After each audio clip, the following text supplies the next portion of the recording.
और जो भी भारतवासी राष्ट्रीय गान को अज्ञानतापूर्वक गा रहे हैं उनसे भी दोनों हाथ जोड़कर निवेदन है कि आज से राष्ट्रीय गान को गाना बंद कीजिए।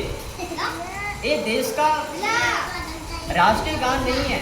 देश के सम्मान में, देश के हित में, देश के महापुरुषों के हित में राष्ट्रीय गान नहीं है। तो फिर सवाल कीजिएगा कि किनके हित में है? तो जॉर्ज पंचम के हित में है। इस गीत को रविंद्रनाथ ठाकुर ने जॉर्ज पंचम और उनकी पत्नी मेरी के सम्मान में लिखा गाया। पहले सुन लीजिए, जन गण मन अधिनायक जय हे का अर्थ क्या है। दोस्तों, जन गण मन अधिनायक जय हे का अर्थ है, अब देखिए, रविंद्रनाथ ठाकुर का चाटुकार घोड़ा अंग्रेजों का भक्त लिख रहा है, गा रहा है कि हे जॉर्ज पंचम, जनों के गणों के मनों के अधिनायक हो, आपको जय हो। यह है इसका अर्थ। लिख रहा है, गा रहा है, जन गण मन अधिनायक जय हे। जय हे का अर्थ है विजय हो।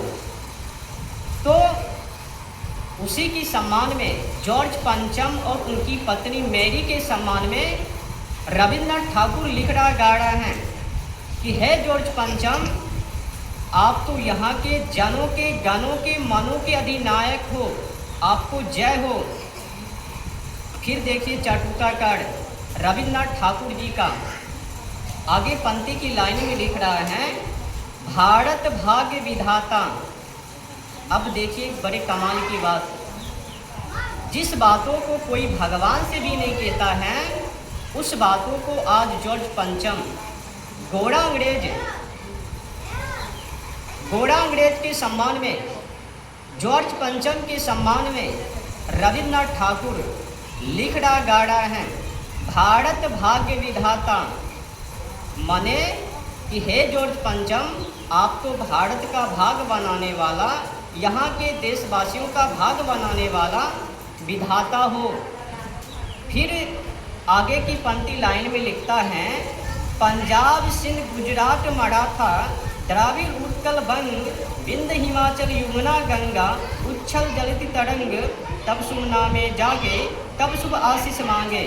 इसका मतलब है पंजाब सिंध गुजरात मराठा का मतलब है महाराष्ट्र, विंध्य हिमाचल यमुना गंगा उच्छल जलती तरंग। तो द्राविड़ यानी दक्षिण भारत के सामान्यतः कर्नाटक के लिए प्रयोग किया गया है द्राविड़। फिर कहता है उत्कल यानी उड़ीसा से। फिर आगे बंग, बंग का मतलब है बंगाल राज्य। तो कुल मिलाकर जॉर्ज पंचम और उनकी पत्नी मैरी, उनके सम्मान में रविंद्रनाथ ठाकुर लिख रहा है, गा रहा है, पंजाब सिंध गुजरात मराठा द्राविड़ उत्कल बंग विंध्य हिमाचल यमुना गंगा उच्छल जलित तरंग तब शुभ नामे जागे तब शुभ आशीष मांगे।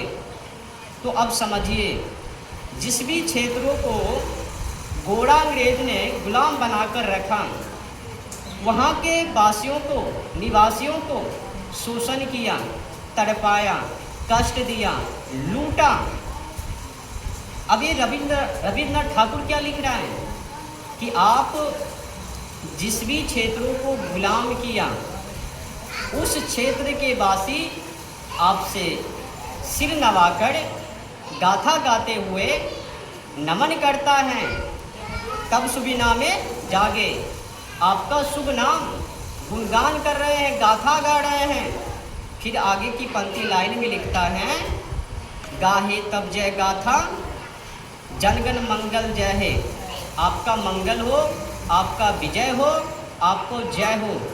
अब समझिए, मंगल भी कह दिया, आपका विजय हो वो भी कह दिया। क्या इतने बड़े कोई भक्त घोड़ा अंग्रेजों का हो सकता है? जिस तरह से रविंद्रनाथ ठाकुर घोड़ा अंग्रेजों का भक्त बन के और देशवासियों को गुमराह किया और देशवासियों को जानने तक भी नहीं दिया कि मैं क्या कर रहा हूँ।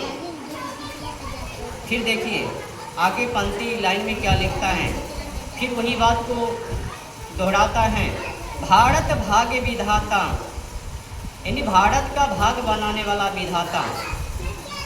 तो फिर लास्ट में लिखता है जय हे जय हे जय हे, मतलब आपको विजय हो। तो आपने पंक्ति लाइन को समझ लिया कि ये राष्ट्रीय गान किनके सम्मान प्रतिष्ठा में लिखा गया। जैसे कि पहली पंक्ति लाइन में लिखा है जन गण मन अधिनायक जय हे। इसका अर्थ है कि हे जॉर्ज पंचम, आप तो यहाँ के जनों के गणों के मनों के अधिनायक हो, सुपर बॉस हो, खलनायक हो, महान पुरुष हो, आपको जय हो। तो ये अर्थ हैं। अब समझ लीजिए कि हम लोग किनका गुणगान कर रहे हैं, किनका गाथा गा रहे हैं। एक तो खुद ही अपने मुख से गोरा अंग्रेजों की बड़ाई कर रहे हैं, ऊपर से अपने बाल बच्चों को कॉलेज में, विद्यालय में, ट्यूशन में, हर जगहों पर उनके मुख से गवा रहे हैं। बाल बच्चों को तो पता नहीं है, और जिनको पता है तो राष्ट्रीय गान होने के नाते अज्ञानतापूर्वक गा रहे हैं। तो दुख की बात यह है 80 वर्ष पूरा हो चुका है, तो पर भी आज जॉर्ज पंचम के सम्मान में लिखा गया राष्ट्रीय गान उनको क्यों नहीं हटाया गया। मैं भारत के काला अंग्रेजों से पूछना चाहता हूँ, ऐसा क्यों। तो